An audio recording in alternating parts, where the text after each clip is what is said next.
안녕하세요. 나이렌님. 오늘은 목요일입니다. 아이고, 어제는 루틴을 쉬고 휴식을 취했고요. 그냥 루틴을 쉬고 운동을 했어요. 운동을 공복에 해서 너무너무 재밌었어요. 공복 운동은 정말 재밌거든요. 그냥 어제 아침에 일어났을 때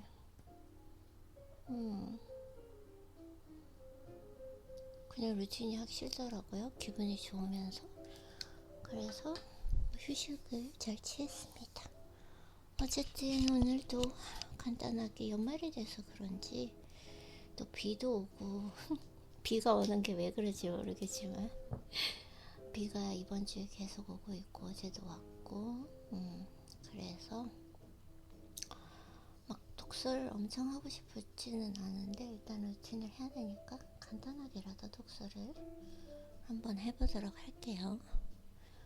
25분 알람을 맞추고 어제 운동을 너무 좀 해서 그런가? 공복 운동을 해서 그런지 지금 몸에 왜 이렇게 열이 나는지 모르겠어요. 어쨌든 빨리 하고 또 운동하러 가고 싶네요. 어제는 중량을 찼으니까 오늘은 몸을 좀 다듬기 하면 될 것 같습니다.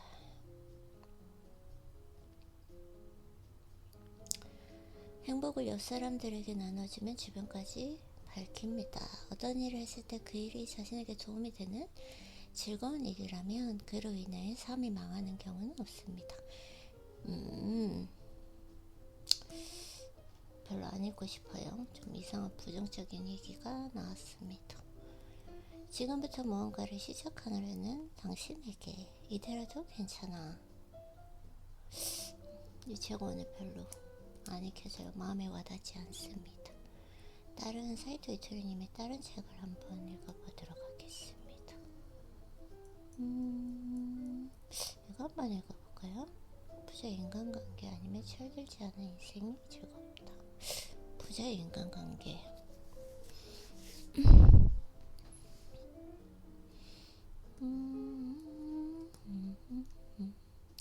오늘 좋게 만들려면 마음부터 돌아봐야 합니다. 그것은 기분이 좋은 사람, 항상 웃는 얼굴을 하고 있으며 사랑이 가득한 말을 하는 사람, 화려한 옷을 입고 반짝반짝 빛나는 장신구를 달고 있는 사람입니다. 기분이 좋은 사람, 웃는 얼굴, 사랑이 가득한 말을 하고 그쵸, 말그릇, 미소, 행동, 그 다음 화려한 옷, 반짝반짝 빛나는 장신구, 핑크색. 사이토 이토리님은 항상 운이 좋으려면 뭔가 좀 화려하게 옷을 입고 색깔이 밝은 옷을 입어라. 항상 이걸 강조해 주시고 계세요. 참고로 빛나는 장신구는 그저 단순한 액세서리 역할만 하는 것이 아닙니다. 그것은 부적으로서의 효과도 갖고 있습니다. 참고로 꼭 진짜 다이아몬드나 금이 아니어도 좋습니다. 1만원 정도면 길거리에서 반짝반짝 빛나는 액세서리를 얼마든지 살 수 있습니다. 설사 이미테이션을 하고 있더라도 효과는 같습니다. 그 사람이 내고 있는 그 파동이 밝고 눈부셔서 그 옆에 갈 수가 없습니다. 운이 좋아지게 하고 싶다면 바로 자기 마음을 되돌아보세요. 마음이 밝고 사랑이 있는 그 상태를 유지하는 방법을 궁리할 때 당신의 인생은 점점 좋은 쪽으로 변화합니다.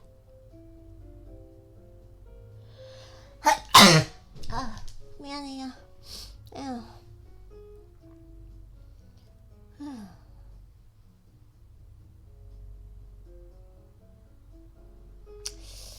오늘 좋아지게 하고 싶다면 항상 나의 마음을 되돌아봐야 한다. 마음이 밝고 사랑에 있는 상태를 유지하는 방법을 공유할 때 당신의 인생은 점점 좋은 쪽으로 변화합니다. 맞아요. 항상 밝고 사랑이 있는 상태 유지. 매력, 나에게 있는 것을 집중하세요. 매력을 드러낼수록 운이 좋아집니다. 강구는 아는 사람을 다 알고 있지만 그는 좀처럼 찾아보기 힘들 만큼 좋은 남자. 음. 그러니까 멋진 사람은 자신의 멋진 부분을 더욱더 갈고 닦아야 합니다. 자신의 매력을 힘껏 발산할 때 신은 그걸로 됐어요라는 뜻으로 매력을 힘껏 발산할 때 동그라미를 쳐줄 거예요. 그렇게 일도 잘 풀리고 운도 좋아지는 겁니다. 이 말을 들은 강군의 얼굴은 확 밝아졌습니다. 그는 매우 순수한 청년인지라 제 말의 의미를 잘 알아주었습니다. 지금 그는 전보다 더 생기 있는 모습으로 일하게 되었고 그의 가게에도 손님들이 점점 늘어났다고 합니다. 강군처럼 매력적인 남자로 태어난 것은 신으로부터 받은 운명입니다. 매력적인 남자나 매력적인 여자가 밝은 목소리로 말을 걸어주거나 격려를 해주면 누구나 기뻐하기 마련입니다. 좋은 남자나 좋은 여자에게는 많은 사람의 마음을 밝게 하고 힘을 북돋아야 하는 사명이 있습니다. 하지만 그런 사람들은 인기가 많아서 때로는 다수 트러블을 경험하기도 합니다. 그렇다고 이런 저항이 져서는 안 됩니다. 주위의 저항까지도 자기를 끌어올리는 에너지로 바꿔보세요.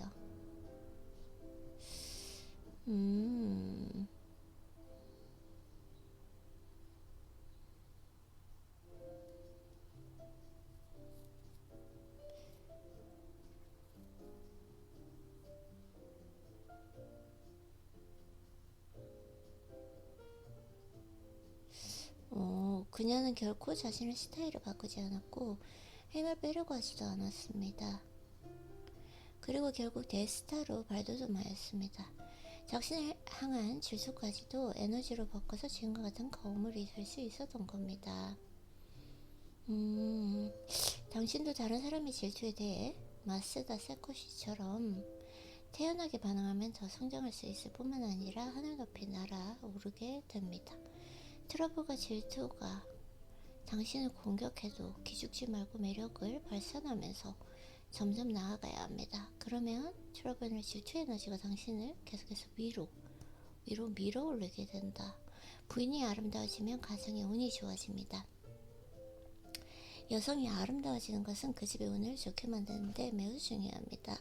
여성이 아름다워지면 가족 전부가 행복해지거든요.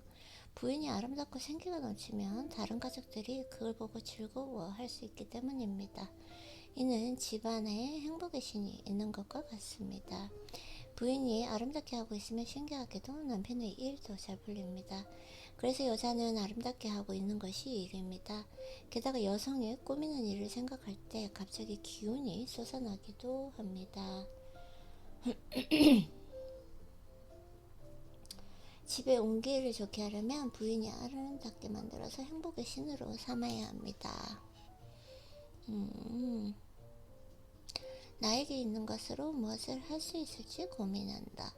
이제부터는 반대로 해보세요. 나에게 이게 있어. 나에게 이게 가능해. 라며 나에게 있는 것에 초점을 맞출 때 사람은 행복해집니다. 그건 신이 당신에게 준 것입니다. 사람은 그렇게 신이 준 것으로부터 행복해질 수 있습니다. 즉 신이 내려준 그 환경에서 불평을 말해서는 안 된다는 것입니다. 자신에게 주어진 카드를 최대한으로 살리려 할 때 지금까지 상상도 못했던 행복한 기적이 일어납니다. 네, 이렇게 사이토 이토리님의 책은 읽고요. 일단 배철현님의 승화를 조금 읽고 그 다음에 어제 유튜브를 봤는데 그 양브로의 정신세계에서 그 신경쓰기 기술 그 원서 같은 경우에는 F월드가 들어있어서 별로 그런 책 읽는 걸 좋아하지 않거든요. 내용이 아무리 좋더라도. 근데 번역은 어떻게 되는지 모르겠지만 잠깐만요. 있는지 한번 볼게요. 있다. 신경끄기의 기술. 이 책이 베스트셀러이긴 한데 네, 마크 맨슨 이게 제가 좀 예전에 보기는 했는데 어떤 책인지 잠깐만요. 목차를 보면 신경쓰기 기술. 목차. 애쓰지만 노력하지만 신경쓰지마. 세상에서 자기계발서와 가장 거리가 먼 남자. 자기계발의 진시 불안이라는 지옥의 무한궤도. 해피엔딩이란 동화에 나오는 거야. 우리 인생을 결정짓는 두 가지 질문. 왜 너만 특별하다고 생각해? 고통을 피하는 법은 없다. 선택을 했으면 책임도 져야지. 넌 틀렸어. 물론 나도 틀렸고. 확실한 건 확실한 게 아무것도 없다는 사실 하나뿐. 오.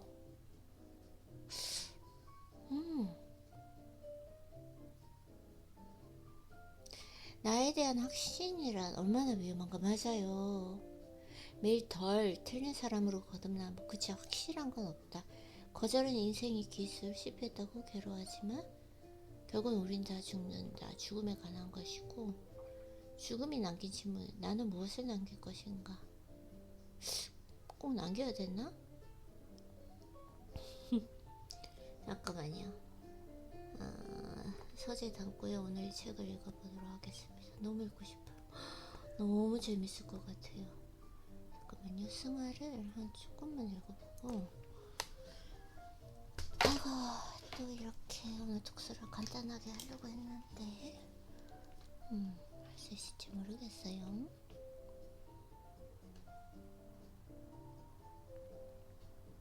광희. 끝을 알 수 없는 빛. 어둠은 어둠을 몰아낼 수 없습니다. 빛만이 그럴 수 있습니다.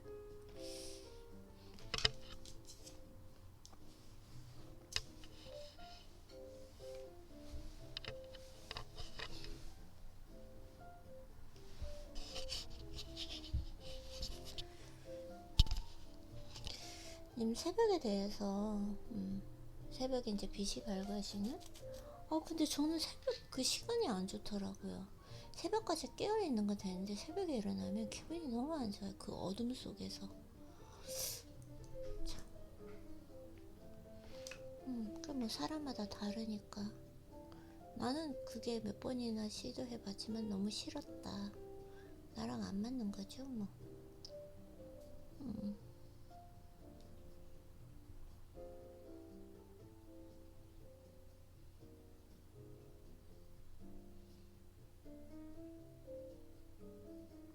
햇빛, 태양 뭐 이런 힘에 대해서 열심히 설명을 해주고 계시고 또 어원은 설명을 많이 해주시거든요. 그래 이런 어원들을 많이 알고 있으니까 이렇게 아름다운 표현을 하실 수 있다는 건데 기본적으로 어원을 아는 이건 좀 저는 별로 재미없어 하기 때문에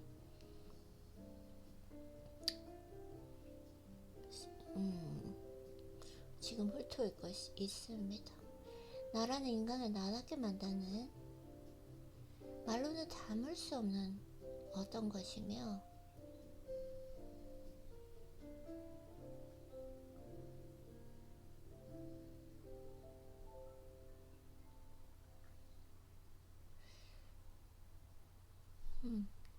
나라는 인간의 본질적이고 내재적인 것이며 나를 다른 사람과 구별하는 그 어떤 것이다. 관리하는 어떤 대상에 대한 일반적인 정의나 신념과는 달리 그것을 경험한 사람만이 알 수 있는 그 무엇이다. 그리스도 교에서는 그 실제를 신이라는 용어를 취해 두 가지 메타적이며 융합적인 형용사를 붙인다. 하나는 내재하는 신, 다른 하나는 초월적인 신. 오케이.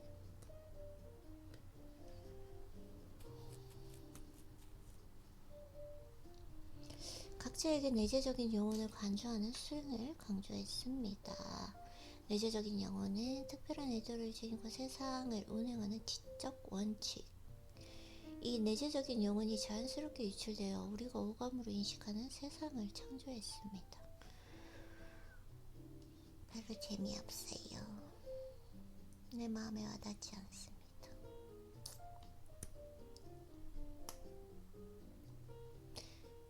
빛은 어둠을 물리치고 사물의 위치를 알려주고 내가 가야 할 목표 지점을 알려줍니다. 빛으로부터 뿜어져 나오는 광희는 움츠려 있는 나를 일깨워 한 걸음 한 걸음 나가게 만드는 원초적인 힘입니다. 당신은 새로운 곳을 향해 정진하고 있는가? 빛이 인도하는 당신만의 천국을 향해 두 발을 움직이고 있는가? 현재는 과거와 미래를 포함한다. 변모의 비밀은 지금 이 순간을 어떻게 다루느냐에 달려있다. 변모의 비밀은 지금 이 순간을 어떻게 다루느냐에 달려있다. 현재는 과거와 미래를 포함한다. 변모의 비밀은 지금 이 순간을 어떻게 다루느냐에 달려있다. 아니 이거 독서노트 하고 싶은데 이거 왜 안 하게 해놨어요. 할 수가 없습니다. 변모의 비밀은 지금 이 순간을 어떻게 다루느냐에 달려있다. 지금 이 순간. 단테 35세에 방랑생활을 했다. 단테의 여러가지 힘들었던 일을 지금 서술하고 계십니다. 힘들었던 일은 별로 읽고 싶지 않아요.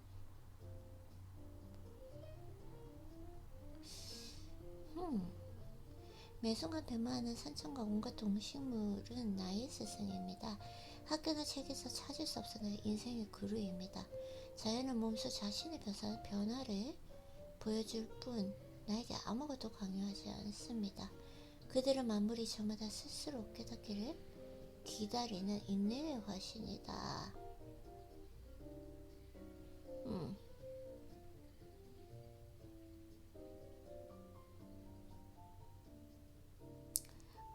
배추라님은 진짜 산책을 좋아하고 걸음을 좋아하시. 근데 진짜 현자들 그리고 엄청난 그 깨우침을 얻으신 분들은 정말 산책을 걸으면서 얻는 거. 첫 번째 글인 시면은 내가 누구인가를 알기 위해 스스로를 강제로 고립시키는 첫 단계. 마음속 깊은 곳을 뜻하는 그 시면은 고독을 연습하는 장소이자 시간입니다. 쉴 틈 없이 바쁘게 살아가는 일상 속에서 자기 자신을 외부와 차단해 나에게 맡겨진 그 고유한 임무가 무엇인지 숙고하는 시간입니다. 저는 좀 저의 시면을 알 수 있었던 시면을 잠깐만요. 고독을 연습하는 장소이자 시간이다. 이 시면. 코로나 때 그때 좀 이 단계를 거쳤던 것 같아요. 두 번째 글인 수련은 그동안 습득한 생각과 언행을 수정하는 단계죠. 수련 읽어야 되겠어요. 수련. 나답게 살아가는데 불필요한 것들을 버리고 당연하게 여겨온 것들을 재점검하는 시간입니다. 숨쉬기, 바로 걷기, 가만히 앉아있기, 허르바르게 펴기 등을 다시 배우고 익힙니다. 이 시간은 자신을 없음으로 되돌리는 분투이다. 자신을 없음으로 되돌리는 분투이다. 수련, 정적. 너무 좋네요. 정적은 수련을 통해 마음의 평정심을 얻는 상태. 수련.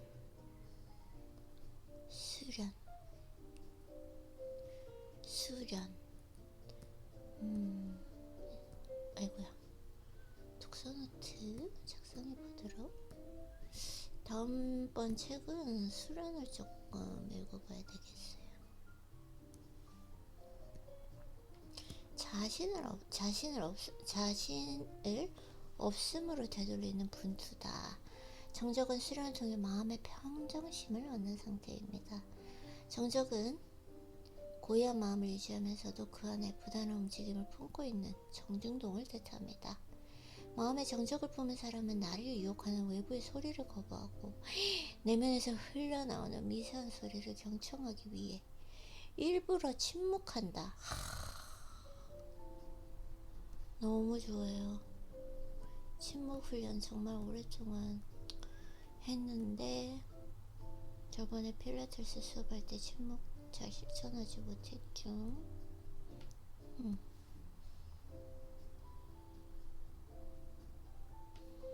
번에 될 거라는 착각, 욕심 안 되는 거죠. 마지막으로 네 번째 그린 승화는 정적의 단계에서 겸손하게 유유자적할 때 발견되는 정신적이며 영적인 상태입니다.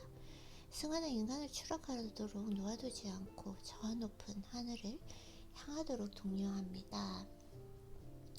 인간의 몸은 부모의 몸을 빌려 태어났지만 인간의 정신은 자기 의지로 얼마든지 다시 태어날 수 있습니다. 개인은 이 의도적이며 인위적인 노력을 통해 너무 좋지 않나요? 의도적이며 인위적인 노력을 통해 내가 흠모하는 나로 변모할 수 있습니다. 내가 흠모하는 나. 결국은 맞아요. 이게 나의 성장, 개인이 정신적으로 더 나아가 영적으로 깨어나지 않는다면 아무리 근사한 모습을 하고 타인의 부러움을 산다 해도 한날 이기심으로 가득한 짐승에 불과하다. 너무 좋아.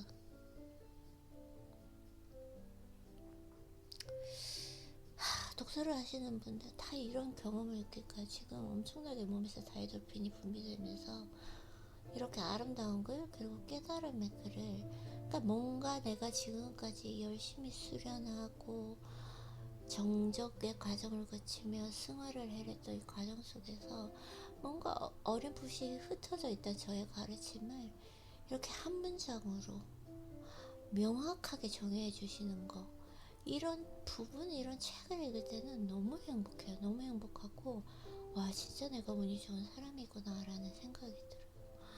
그리고 그런 좀 마음의 안정감, 그리고 나의 자존감, 잘해오고 있구나, 지금 잘하고 있구나. 왜냐면 매일 이렇게 루틴을 하는데도 인간이다 보니 알 수 없는 그 두려움과 불안이 있거든요. 불안, 알 수 없는 불안. 근데 그런 부분을 잡아주세요. 아, 너가 지금 잘하고 있어. 잘하고 있으니까 그대로 하면 돼. 라고. 너무 좋아요. 다시 한번 읽어볼게요. 인간의 몸은 부모의 몸을 빌려 태어났지만 인간의 정신은 자기 의지로 얼마든지 다시 태어날 수 있습니다. 매일매일 다시 태어난다. 개인은 이 의도적이며 인위적인 노력을 통해 내가 흠모하는 나로 변모할 수 있습니다. 개인이 정신적으로 더 나아가 영적으로 깨어나지 않는다면 아무리 근사한 모습을 하고 타인의 부러움을 산다 해도 한날 이기심으로 가득한 짐승에 불과하다. 짐승, 흠모하는 나로 변모할 수 있다. 이 독서 노트를 안 할 수가 없어요. 너무 아름다워. 어떻게 이런 글을 쓰실 수가 있을까요? 개인은, 나는 의도적이며 인위적인 그 노력을 통해 내가 흠모하는 나로 변모할 수 있다. 노력을 통해. 국가나 사회가 한 단계 더 나아가기 위한 유일한 방법은 우리 개개인이 스스로도 놀랄 만큼 감동적인 인간으로 변모하기 위해 노력하는 것이다. 감동적인 인간으로 변모하기 위해 노력하는 것이다. 위대한 그 개인이 곧 위대한 국가입니다. 승화를 끝으로 시리즈를 완성한 4권의 책은 각각 28개의 글로 이루어져 있습니다. 이른 아침 혹은 잠들기 전 10분 동안 책을 읽고 각각의 단어를 여러분 삶의 일부로 사용하게 된다면 더 바랄 것이 없겠습니다. 무용가 마사 그레이엄은 공중으로 뛰어올라 찰나를 영원으로 만든 그 순간처럼 여러분의 일상에도 결정적 순간을 경험할 수 있는 조용한 변화가 일어나기를 희망합니다. 2020년 8월 배철현. 2020년에 적으셨네요. 얼마 되지 않으셨어, 그쵸? 배철현. 감사합니다. 이렇게 아름다운 책을 적어주셔서. 그러면 일단 승화는 사실 종이책으로 읽어서 책도 너무 예뻐요. 솔직히 종이책으로 잘 고이 간직하고 있는데 독서노트를 위해서 이렇게 전자책으로 읽어볼까요? 일단은 검색해서 다음 책은 수련으로 다시 한번 읽어보도록 하겠습니다. 참 책은 신기한 게 읽은 책이지만 읽을 때마다 느낌이 다른가? 그쵸? 자, 수련 재밌을 것 같아요. 삶의 군더더기를 버리는 시간. 예.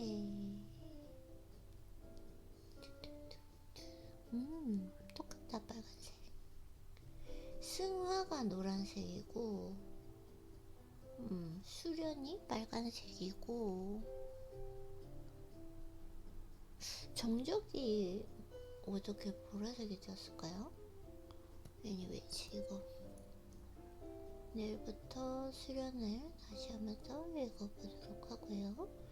일단 서재에 담아놓고, 그리고 오늘은 새로운 책,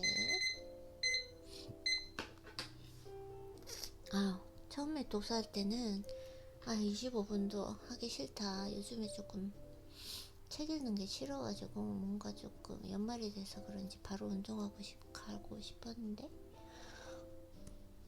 지금 뭐 책을 읽어보도록 하겠습니다.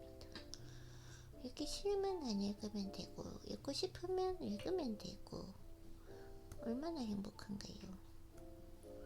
일단 새 책 재밌을 것 같아요.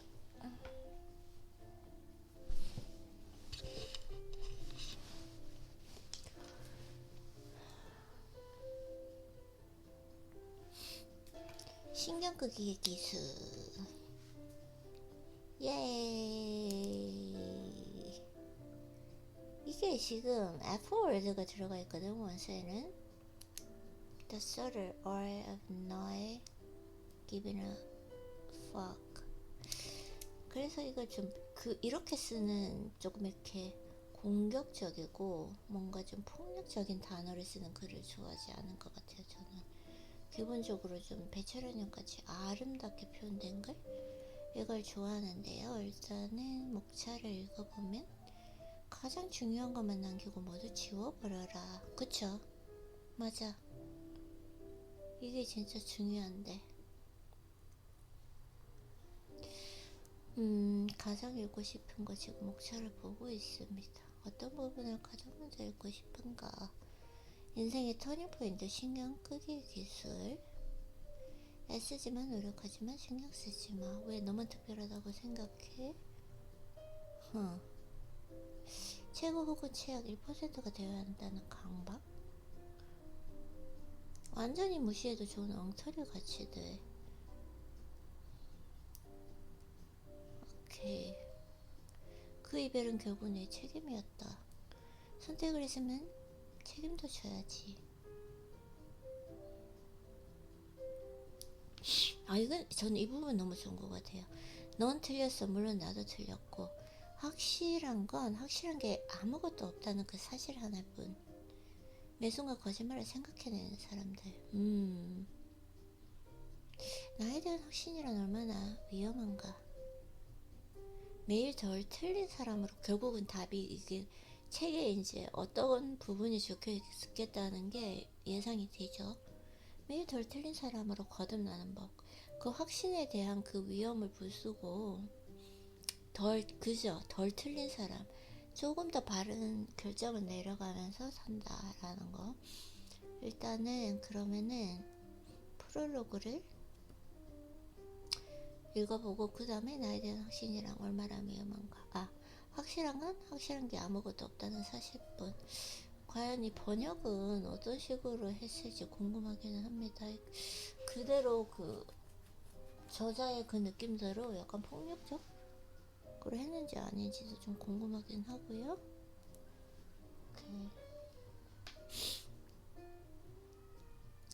가장 중요한 것만 남기고 모두 지워버려라. 대부분의 사람이 자기가 뭘 하고 싶은지 전혀 모른 채로 인생을 살아갑니다. 이게 정말 내가 진짜 원하는 게 뭔가, 그걸 위해서는 지금 현재 내가 즐길 수 있는 것이 무엇인가, 그러면은 지금 너는 즐기고 있니? 진정으로 즐기고 있니? 아니면 이것이 강박이니? 아니면 즐기는 느낌 같은 거니? 정말 이게 나의 그 즐기는 것에 관해서도, 지금 이 순간 즐기는 거, 이것에 관해서도 깊이 나에게 질문을 하면 너무 어려워요.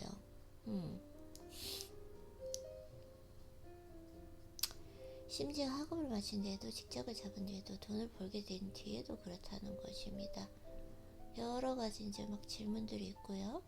하지만 이건 내가 답할 수 있는 질문이 아닙니다. 내가 뭐라고 그들에게 이게 옳다, 저게 중요하다 같은 말을 하겠습니까? 하지만 난 고심 끝에 사람들에게 도움이 될 질문을 찾아냈습니다.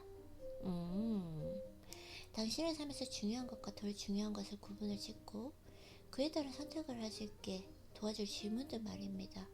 앞으로 할 얘기가 바로 그 기준에 관한 것이다. 나에게 중요한 건, 나에게 덜 중요한 것.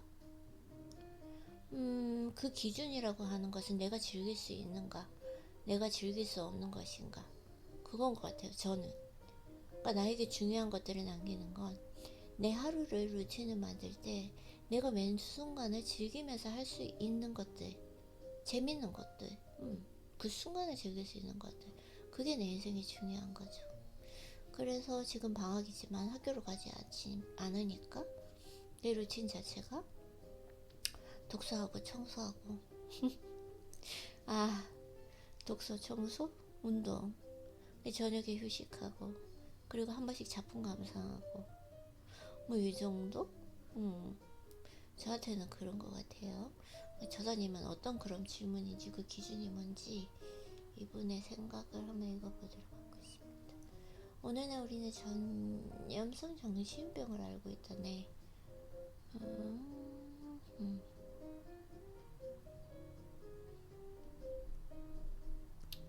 그래서 중요한 부분을 하이라이트 하고요.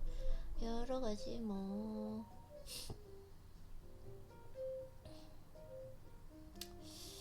어떤 분이 이메일을 보내왔는데 되게 좀 슬픈 내용입니다. 그 내용은 읽지 않도록 할게요.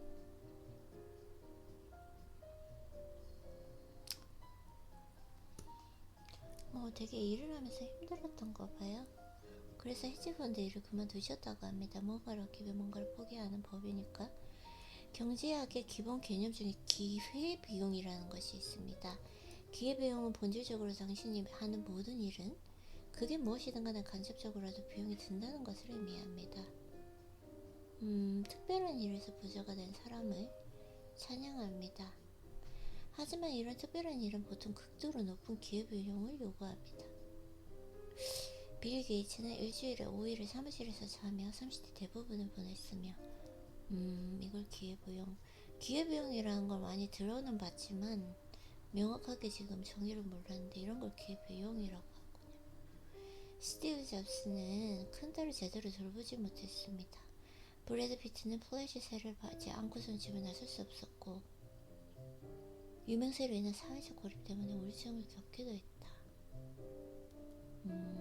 이런 걸 어떤 부분을, 그러니까 내가 책을 읽는 부분에 대해서도, 내가 책을 읽기 위해서 어쩌면 다른 즐길 수 있는 부분들을 포기하는 부분도 있을 것이고, 근데 이게 더 즐거우니까요. 그거 기회비용이겠죠. 그리고 내 시간, 나에게 주어진 이 하루라는 이 시간을 쓰고 있고, 내 에너지를 쓰고 있고, 나의 뇌를 쓰고 있고요.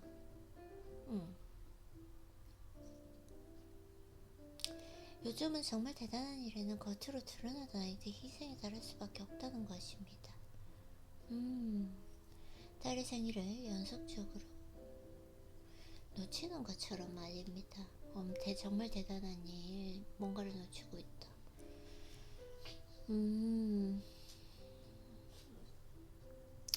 모든 걸 가지려는 사람, 즉 인생의 버킷리스트를 모두 채우려는 사람은 아무것도 잃지 않은 인생을 살려고 하는 것과 같다. 모든 걸 가질 수 있을까?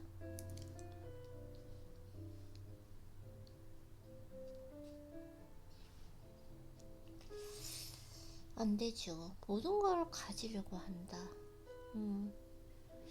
그때부터 인생이 참 힘들어질 것 같은데, 모든 걸 가지려고 한다. 모두, 절대. 항상 전부. 어느 순간 책을만 읽으면서 이런 단어들 자체를 이제는 믿지를 않고 쓰지를 않은 것 같아. 인생에 절대란 절대 없다라는 거.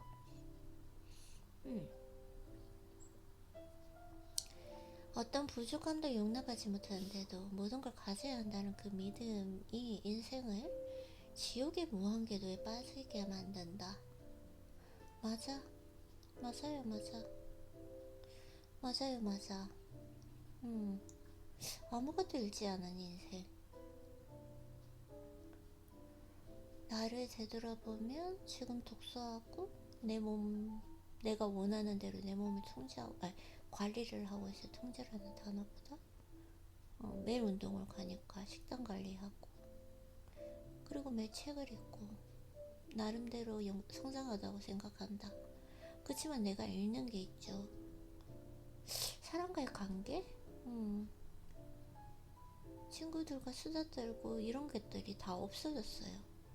그걸 하기 싫다가 아니라 내가 여기에 집중을 하다 보니까 그 부분들은 어쩔 수 없이 포기해야 된다라는 거. 그러면은 완전히 밸런스를 맞추면 되지 않느냐라고 했을 때 그게 이상하게 밸런스가 맞춰지지가 않더라고요. 그리고 더 중요한 건 어느 순간부터 친구들이랑 만나서 그냥 간식 먹으면서 막 쓸데없는 그 수다를 나눠왔던 게 어느 순간 집에 오면 허무해지는 느낌? 그 시간을 어떻게 썼느냐는 시간이 한 10시간 지난 후에 드는 그 내 느낌인 것 같아요. 이상하게 허무감이 들고 뭐 했지? 그때 그 순간 막 수다 떨고 이랬던 거 재밌긴 했는데 차라리 그 시간에 그냥 운동이라도 해서 몸을 만드는 게 낫지 않았나? 이런 느낌이 들면서 이렇게 완전히 생활이 바뀐 것 같아요. 그런 부분들은 좀 내가 포기했던 부분? 내가 읽는 부분이 아닌가라고 생각이 드네요. 모든 걸 가지려는 사람, 즉 인생의 버킷리스트를 모두 채우려 하는 사람은 아무것도 잃지 않은 그 인생을 살려고 하는 것과 같다. 이것부터가 참 문제인 것 같아요. 어떤 부족함도 용납하지 못하는데도 모든 걸 가져야 한다는 그 믿음이 인생을 지옥의 무한궤도에 빠지게 만든다. 우리에게 필요한 것은 신경 끄기의 기술이다. 신경 끄기의 기술. 신경 끄기의 기술. 저자가 말하는 이 신경 끄기의 기술은 무엇일까요?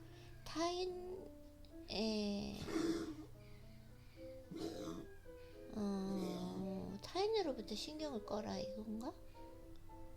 이 기술은 삶의 방향을 재조정하고 중요한 것과 그렇지 않은 것을 구분하게 해주는 단순한 방법입니다. 신경끄기 기술, 이 능력을 발달시키면 이른바 실용적 깨달음이라는 것을 얻을 수 있습니다.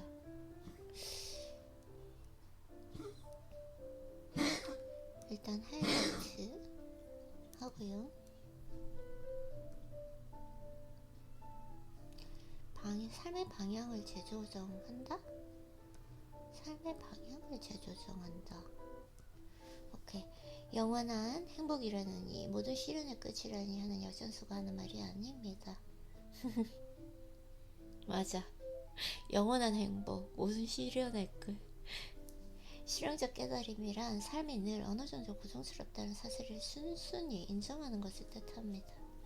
맞아요. 행복이라는 것이 내가 무엇인가 일어나서 행복이라는 것이 아니라 제가 그동안 읽은 책에서 결론적으로 내려보면 이 행복한 사람은 어떤 일이 생겨도 어떤 일이 나에게 발생해도 그것을 긍정적으로 해석할 수 있는 능력, 즉 우리가 무슨 일을 하면 어떻게 살아가던 인생은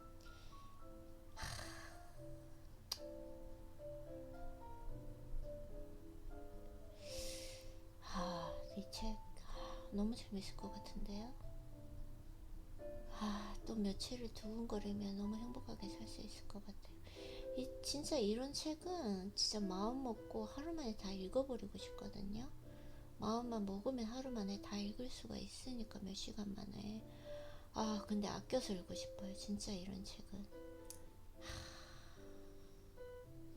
너무 좋아.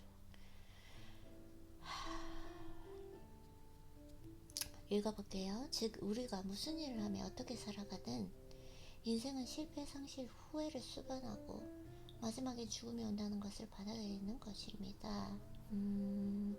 어떻게 살아가든 실패도 있고 상실도 있고 후회를 수반한다. 그리고 죽음이 온다. 삶이 우리에게 끊임없이 던지는 그 엄청난 고난들을 순탄하게 받아들일 때 우리는 비로소 천하무적이 될 수 있습니다. 순탄하게 받아들이는 것. 단언컨대 고통을 극복하는 유일한 길은 고통을 견디는 법을 배우는 것이다. 고통을 견딘다. 고통을 견딘다? 고통을 극복하는 길은, 저는 고통을 견딘다라는 이 표현보다는 고통을 문제라고 해석하지 않는다. 고통을 문제라고 정의하지 않는다고 말할 수 있을 것 같은데요.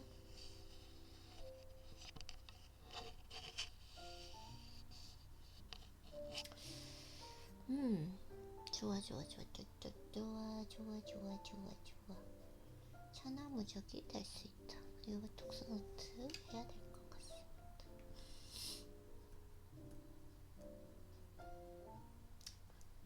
자, 실용적 깨달음이란 삶이 늘 어느 정도 고통스럽다는 사실을 순순히 인정하는 것. 우리가 무슨 일을 어떻게 살든 실패, 상실, 후회를 수반하고 마지막 죽음이 온다는 걸 받아들이는 것. 삶이 우리에게 끊임없이 던지는 그 엄청난 고난들을 그것을 엄청난 고난이라고 생각을 하지 않고 그냥 그럴 수 있어.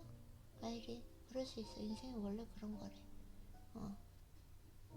사람이니까 그럴 수 있어. 이렇게 해석하는 거. 다음 부분 읽어볼게요. 나는 당신의 문제나 고통 그 자체를 덜어주는 데는 관심이 없습니다. 바로 이것이 내가 솔직하다고 말할 수 있는 이유입니다. 이 책은 위대함으로 향하는 길을 열어주는 안내서가 아닙니다. 위대함으로. 오케이?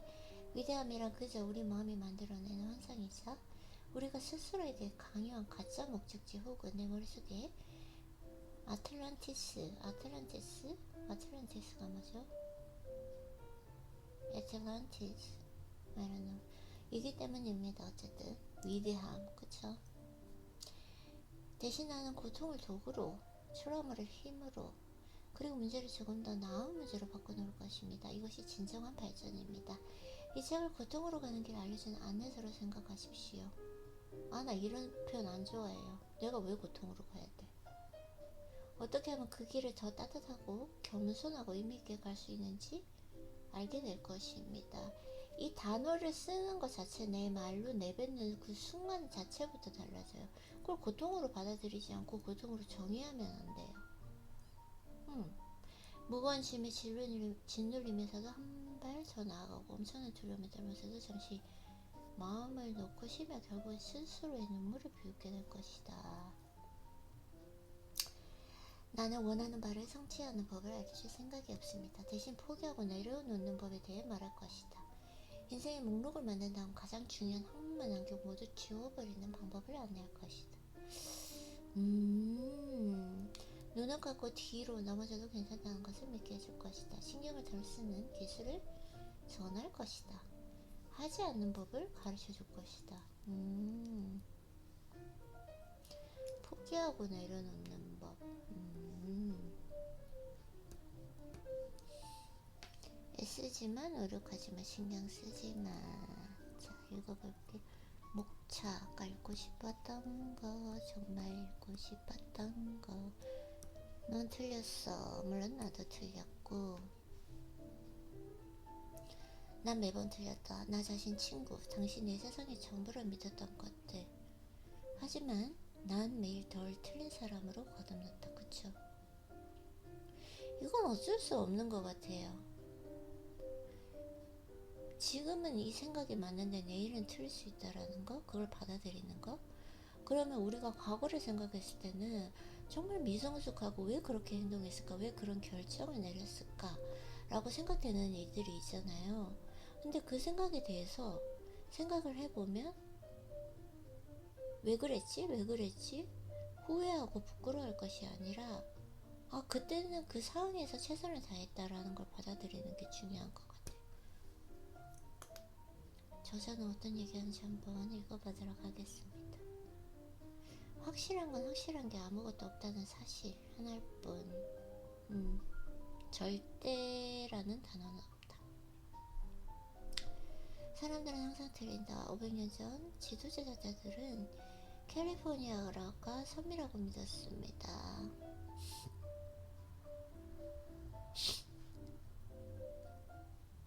네, 뭐 여러가지 뭐 이런 것들, 과학적으로도 틀렸던 것들. 행복은 선택이 아니라 운명이라 믿었다. 오, 행복이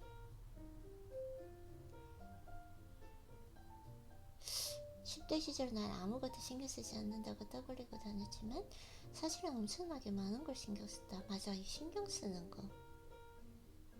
이게 뭐냐면, 이 신경 쓰지 않기 위해서 제가 세운 그 하나의 지침서가 제 인생의 지침서죠.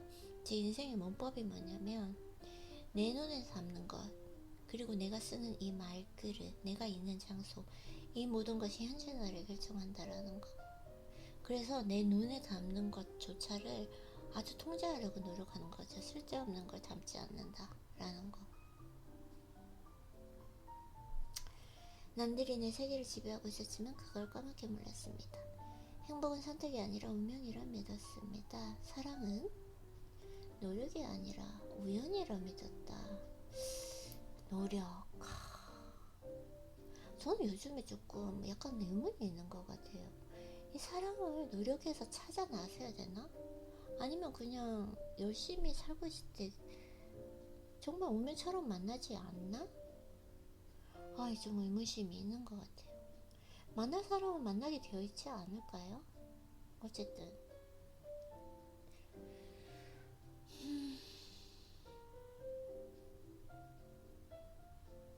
모르겠어요. 어쨌든 멋은 스스로 찾아내는 것이 아니라 남을 따라하는 것이라 생각해냈습니다. 여자친구 사귀었을 때 함께하리라 믿었다. 처음 여자친구를 사귀었을 때 난 우리가 영원히 함께하리라 믿었습니다. 그리고 나중에 헤어졌을 때 내 인생에 이런 사랑은 다시 없을 거라고 생각했습니다. 그리고 다른 이와 그런 사랑을 하게 되었을 때는 사랑만으로는 만족이 되지 않는다는 느낌이 들었습니다. 그때 난 깨달았습니다. 만족이 무엇인지는 각자가 정해야 하고 사랑은 우리가 만들어가기 나름이라는 것을. 난 매번 틀렸습니다. 몽땅 틀렸습니다. 지금껏 살아오면 나 자신, 타인, 사회, 문화, 세계, 우주, 그러니까 모든 것을 완전히 잘못 생각했습니다. 그리고 눈 감는 그날까지 쭉 그랬으면 좋겠습니다. 맞아요.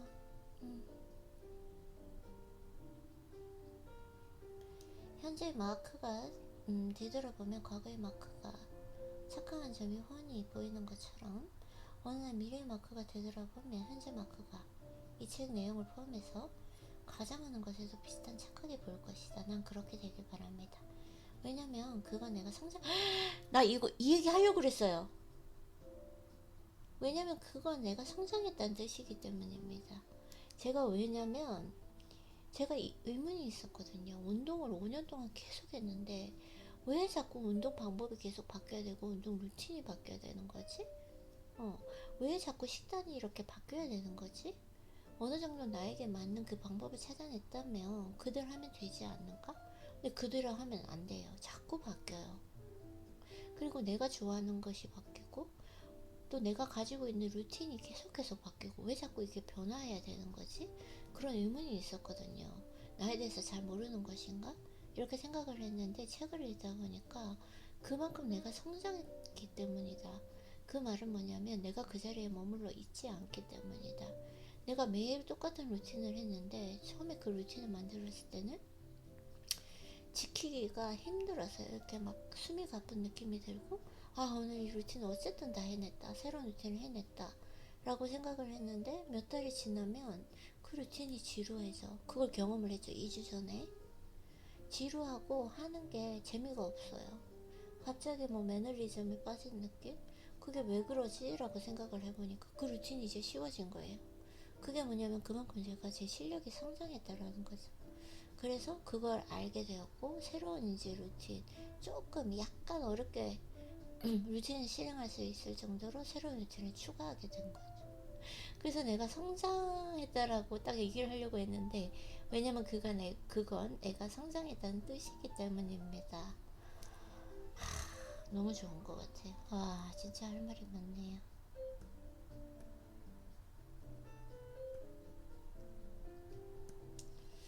독서노트.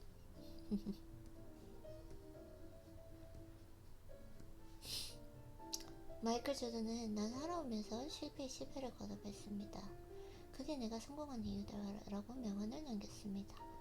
난 살아오면서 오판을 거듭했습니다. 그게 내 삶이 개선된 이유입니다. 성장은 끝없는 반복 과정입니다. 우리는 새로운 것을 알게 될 때 틀린 것에서 옳은 것으로 나아가는 것이 아니라, 엄청난 가르침이 있을 것 같아요. 뒷부분을 지금 읽으려니까 너무 두근거려요. 그러니까 틀린 것에서 옳은 것으로 나아가는 것이 아니라, 그럼 틀린 것에서 옳은 것으로 나아가는 것이 아니라, 새로운 것을 알게 될 때 틀린 것에서 옳은 것으로 나아가는 것이 아니라, 모르겠어요. 예상을 할 수가 없어요. 내용이 뭘지.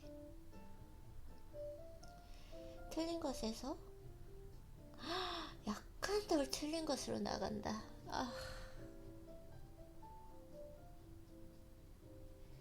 맞아요.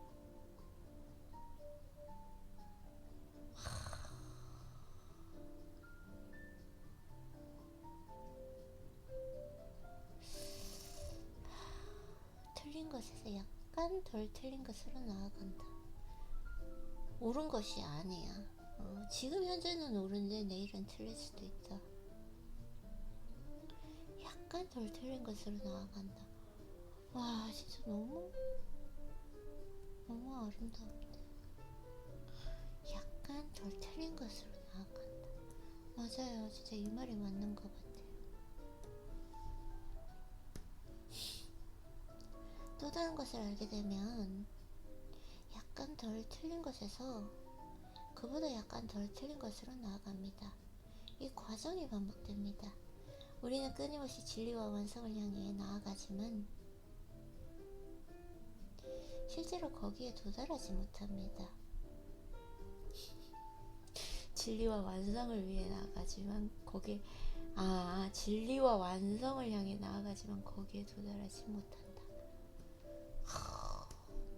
진리와 완벽함을 위해서 나아가지만 이 세상에 완벽함이라는 건 없다라는 거, 거기에 도달하지 못한다라는 거. 결정적인 정답을 구할 게 아니라 오늘 틀린 점을 조금 깎아내 내일은 조금 덜 틀리고자 해야 합니다. 맞네요.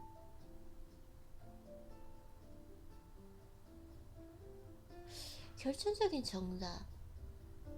정답이 없어.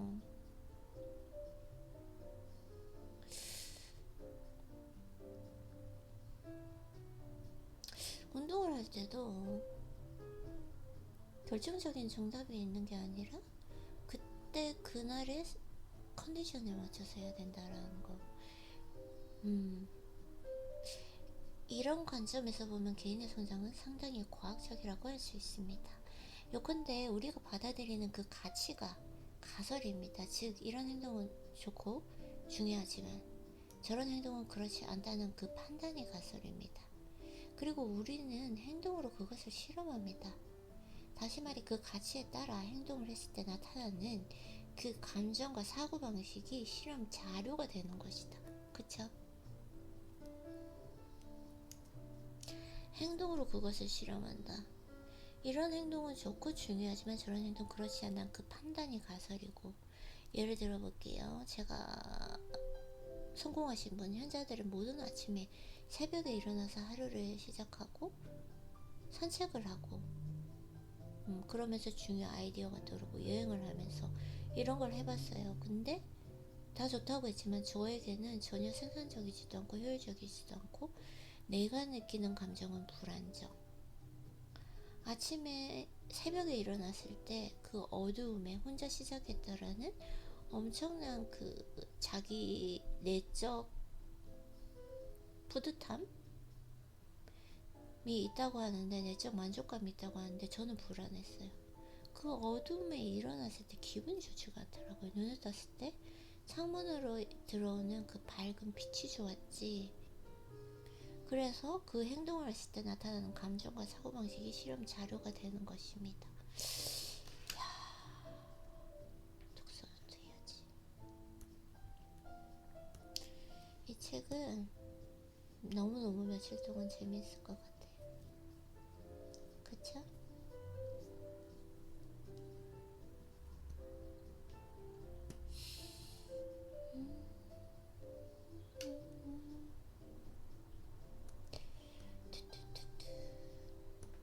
오늘 너무 감사하고 행복한 하루였습니다. 생각지도 않게 독서를 하기 싫다, 25분만 그냥 루틴으로 채우자 라고 생각했는데, 너무너무 오늘 이 책을 만나서, 이래서 진짜 독서가 좋은 것 같아요. 네, 그러면은 아이린님, 독서 오늘 한다고 수고했고, 독서노트하고 루틴 차분하게 다 마치고 운동하러 갔다 와볼게요. 독서하느라고 오늘도 수고했어요, 아이린.